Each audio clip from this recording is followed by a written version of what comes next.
I'm proud to tell you that this video is going to be brought to you by G Fuel, and by using my affiliate link in the pinned comment and in the description box, you'll not only be helping support the channel since it's a affiliate link. I do get a small commission for each sale that's made, so I don't get anything unless you guys purchase it. However, you'll also be able to get some really cool anime themed merchandise as well as energy tubs and different energy formulas. I personally use G Fuel a lot, and when it comes to anime, there's a plethora of different anime to choose from. Dragon Ball Z, Naruto, My Hero Academia, Mobile Suit Gundam, Attack on Titan, and so many other series are available on the website in the form of energy formulas packed with all the vitamins that you need and just enough caffeine to get you going for your day. Right now, G Fuel is running a 25th anniversary campaign for Neopets. Step into the magical world of Neopets and celebrate 25 years of adventure, friendship, and fun with Neopets' 25th anniversary G Fuel Golden Berry Energy Tub. You are not going to be disappointed in the flavor with this one. Absolutely worth every penny for it. I mean, come on, it's called the Great Golden Slushy. Scoutmaster Jigen definitely approves of this one. Which, most importantly, this cannot be understated. Unlike a lot of energy products that are out there, there is no crash and there is zero sugar. Two really huge selling points of why I personally support G Fuel. In typical anime fashion, I am going to need you guys to send me your energy by clicking the affiliate link in the description and in the pinned comment. And when you do so, make sure to use my promo code KAGE to get yourself a discount. Yo, what's going on, everybody? It's your boy Naruto Explain here, bringing you guys a Boruto 2 Blue Vortex discussion. Today, I want to talk to you guys about why Chapter 16 of Boruto 2 Blue Vortex, dropping that line about Himawari's fate, is something that we need to take a closer look at moving forward, because it opens up the door for an unforeseen development in the narrative that Kashin Koji is attempting to prevent from happening. Join me in today's newest Naruto Explain video, where we take a look at why there stands a very good chance that Himawari Uzumaki might end up leaving the village even after Kashin Koji gave Shikamaru specific orders to not allow this to happen under any circumstances whatsoever. So in chapter 16 of Boruto 2 Blue Vortex, after we got that flashback of Kashin Koji letting Boruto know how important it is that all their actions only be dictated on making decisions needed to change the timeline in a way that prevents the worst possible future from happening that Koji saw from passing, which is Boruto ends up saving Sasuke, but it comes at the cost of Jura killing Boruto and Jura basically winning. Basically, Boruto saves his sensei only to condemn the entire ninja world to destruction in the process. We had a moment where Koji was calling plays from a distance to Shikamaru, like Kashin Koji was being that head coach who doubles as an offensive coordinator, giving plays to the quarterback before the ball gets snapped in a football game. He told him that he needs a specific team to head out to land a win right away. That team being Konohamaru, Sarada, and Mitsuki. He told Shikamaru to follow his heart within reason, but he gave specific instructions to appease Jura no matter what happens when he comes to Konoha, because Jura found value in the village, likely from walking in that bookstore and finding all kind of fascinating books that grabbed his interest, like The Life and Times of a Jinchuriki memoir that was written by Killer Bee, and The Secret World of Kunoichis that was written by Tsunade, and Jiraiya's collection of makeout tactic books. However, he also said very specifically, under no circumstances is Himawari Uzumaki ever allowed to leave the village, because if she does, it results in her death. That's something that most of us would agree that's gonna happen. It doesn't matter how skilled she is using Kurama's power. She still has a ways to go,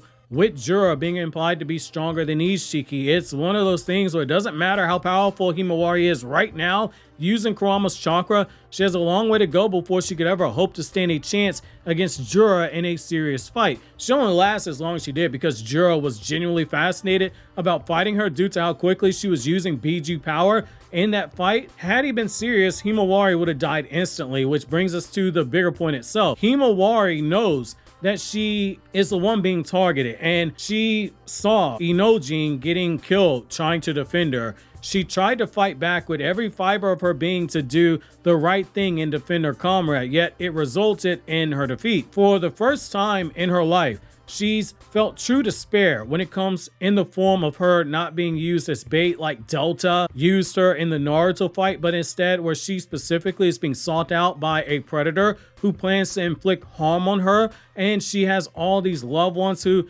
she has started to form bonds with, and they are the ones who will pay the price when Jura does decide to come for her. At the end of the day, while Himawari is still learning to be a fighter, she does have traits from both of her parents that could be her undoing, if we're being honest. Her mother, Hinata, was one of the kindest and sweetest characters in the series, with a deep capacity for love and affection. Her father, Naruto, was someone who was so desperate to create bonds that when he ran the risk of losing them, he threw caution to the wind in order to protect them, to avoid that feeling of loneliness that comes from being alone again. We saw as much when Naruto realized his friends were fighting a war to protect him, and it led to Naruto entering into a war. Do any of us doubt that Himawari will come to a similar conclusion? She is not going to be sitting idly by while she knows that her friends are out there potentially fighting Jura's army of awakened Shinju, knowing that the Claw Grimes are out there eating other people and turning them into awakened Shinju, making Jura's army grow stronger. She's not going to be okay with sitting there inside the village where it's safe, because as long as she's in the village and as long as nobody pisses Jura off, she is safe. They don't have to worry about anything happening to her and Jura completing his goal. That big heart of hers is one of her greatest character strengths, but it will be her weakness as well. Eventually, she is going to want to do something because she is her parents' daughter. Both of her parents, they would not sit idly by in that situation. We have a reverse thing happening here with Shikamaru and Himawari that we had with Tsunade and Naruto. Whereas the elders, they gave Tsunade restrictions on allowing Naruto to go out on missions, despite knowing that the Akatsuki were after him. The condition being that Naruto literally had 2 to 3 Anbu guarding him at all times as a part of his missions as Team 7 at various points in the series, and him constantly being on the move that would be near impossible for the Akatsuki to track down his location. Shikamaru, on the other hand, is doing the very thing that the elders would have done. The very thing that the other ninja villages did in the past when it came to the Jinchuriki.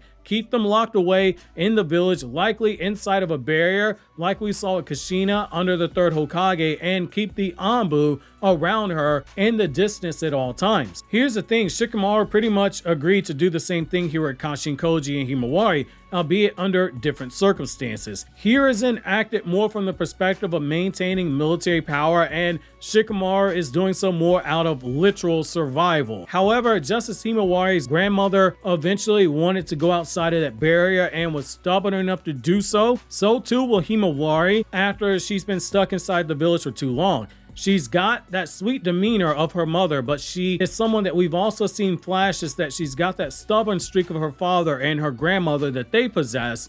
And that is something that I think offers a unique opportunity by the narrator to play around with moving forward, which, to understand why I say she's got some of that stubborn streak, you really need to watch the Academy episodes of Himawari, the one Academy episode as well as the arc. Ikimoto was involved in those. The only question is, what is it that eventually makes her break? It's one thing if it's a shinobi from another village. It's easy to argue that their situations might not impact Himawari in a major way because it's easy to put distance between yourself and strangers. It's a huge part of human nature to have an us versus them mentality. When tasked with choosing themselves or their loved ones over a stranger, there's an argument that most people would choose themselves or their loved ones over someone they don't know. Sure, there are going to be those who would refuse to choose, but you could argue based on the large sample size of thousands of years of human existence that that's more of an exception to the rule instead of the standard. However, if, say, the narrator places people who she has a strong connection with in danger, that could be enough for Himawari to leave the village, even though she's not supposed to do so. One of our main culprit here is going to be Team 10, when you really sit down and you think about it, as well as Boruto. So, like, the story made it very clear that in this post-omnipotence world, Himawari grew extremely close to the members of Team 10. She trained with them. She formed friendships with them.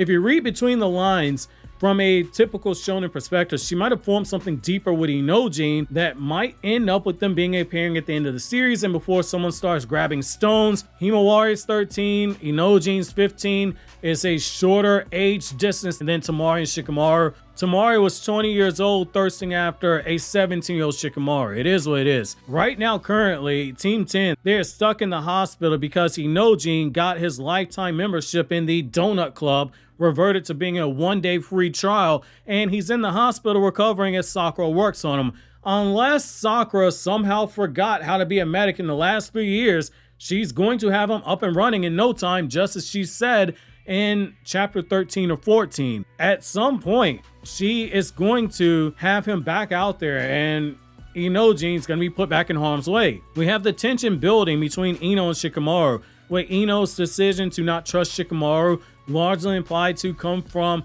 the danger that her son was in. At some point, those plot points are going to come back up and they are intertwined together. If Himawari learns of Team 10 versus Matsuri, she is going to want to offer assistance and she is going to likely slip out the village. Her strong pull towards Boruto and believing Boruto's innocent is another thing that we have to keep in mind. She already doesn't think Boruto killed her father. She already has said she wants to help Boruto. Is there a chance that she learns who Boruto truly is from Kurama during everything that happens in the chapters ahead? We know they're going to talk again. It could come up.